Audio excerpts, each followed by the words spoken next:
दुनिया में बुद्ध धर्म को लाने वाले गौतम बुद्ध ने दुनिया को अहिंसा का मार्ग बताया। छोटी सी उम्र में ही दीक्षा ग्रहण कर चुके थे महात्मा बुद्ध। सुख सुविधाओं को ठुकराकर गौतम बुद्ध ने संन्यास मार्ग अपनाया। आज हम गौतम बुद्ध की जीवनी के बारे में आपको बताएंगे। गौतम बुद्ध का जन्म 563 ईसा पूर्व में लुम्बिनी में शाक्य के राजा शुद्धोधन के यहाँ हुआ था। इनके जन्म पर भविष्यवाणी कर दी गई थी कि ये बालक आगे चलकर या तो एक महान राजा बनेगा या महान धर्म प्रचारक बनेगा। इनकी माता का नाम माया देवी था, जो इनके जन्म लेने के केवल 7 दिन बाद ही मृत्यु को प्राप्त हो गई।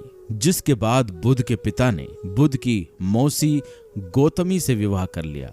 बचपन से ही बुद्ध यानी सिद्धार्थ दयालु स्वभाव के थे। गौतम ने अपनी शिक्षा विश्वामित्र से ग्रहण की। उन्होंने सभी वेद, उपनिषद और युद्ध कौशल की भी शिक्षा ग्रहण की। 16 वर्ष की आयु में उनका विवाह कोली वंश की राजकुमारी यशोधरा से कर दिया गया और उनका एक पुत्र हुआ जिसका नाम राहुल रखा गया। विवाह होने के बाद गौतम का मन भोग विलास से ऊब गया था, जिसे देखकर उनके पिता ने उनके लिए बहुत से भोग विलास की चीजें दी। 3 ऋतुओं के अनुसार उनके लिए 3 महल भी बनवाए और उनके लिए ऐसा माहौल तैयार किया गया कि उन्हें दुख का पता ही न लगे। लेकिन गौतम का मन इसमें नहीं लगता था। एक बार गौतम बुद्ध टहल रहे थे तो उन्हें सड़क पर एक बुजुर्ग व्यक्ति दिखाई दिया, जिसके बाल पक चुके थे, दांत टूट चुके थे, हाथ में लाठी पकड़े वो कांपता हुआ चल रहा था। जब अगली बार सिद्धार्थ सैर पर गए तो उन्हें एक रोगी व्यक्ति दिखा, जिसकी सांस काफी तेज चल रही थी। उसका पेट फूला हुआ था, जबकि चेहरा पीला पड़ चुका था और दूसरे के सहारे बहुत मुश्किल से चल पा रहा था। तीसरी दफा सैर पर उन्हें एक अर्थी जाती हुई दिखाई दी, जिसके पीछे बहुत से लोग रो रहे थे। ये सभी दृश्य देखकर गौतम बुद्ध काफी परेशान हो गए और सोचने लगे कि क्या फायदा ऐसी जवानी का जो जिंदगी ही खत्म कर दे। और फिर सोचने लगे कि क्या ये मौत, बुढ़ापा और बीमारी ऐसे ही लगी रहेगी। जब चौथी बार बुद्ध सैर को निकले तो उन्हें राह में एक सन्यासी दिखाई दिया। वो सन्यासी बड़ा ही खुश दिखाई दे रहा था, क्योंकि वो दुनिया की सभी भावनाओं और इच्छाओं से मुक्त हो चुका था। ये दृश्य देखकर सिद्धार्थ काफी प्रसन्न हुए और उन्होंने सन्यासी बनने का फैसला ले लिया।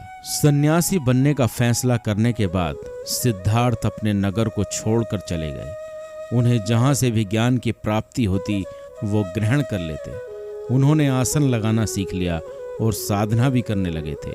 इसी बीच उन्होंने भोजन ग्रहण करना पूर्ण रूप से बंद कर दिया था, जिस वजह से उनका शरीर काफी दुर्बल हो गया। एक बार एक भजन सुनकर उन्हें यह एहसास हुआ कि ईश्वर की प्राप्ति के लिए शरीर को कष्ट देने का फायदा नहीं। एक बार सिद्धार्थ वैशाखी पूर्णिमा के दिन वट वृक्ष के नीचे आसन लगाकर तपस्या में लीन थे। उस दिन उन्हें अपने अंदर अनभिज्ञ ज्ञान का एहसास हुआ और तभी से उन्हें बुद्ध कहा जाने लगा और इस तरह उनका नाम गौतम बुद्ध पड़ा। जिस पीपल के पेड़ के नीचे तपस्या करके उन्हें सच्चे ज्ञान की प्राप्ति हुई, उस पेड़ को वर्तमान में बोधि वृक्ष कहा जाता है और वो जगह बोध गया के नाम से जानी जाती है। गौतम बुद्ध ने पाली भाषा का उपयोग करते हुए बौद्ध धर्म का प्रचार प्रसार किया।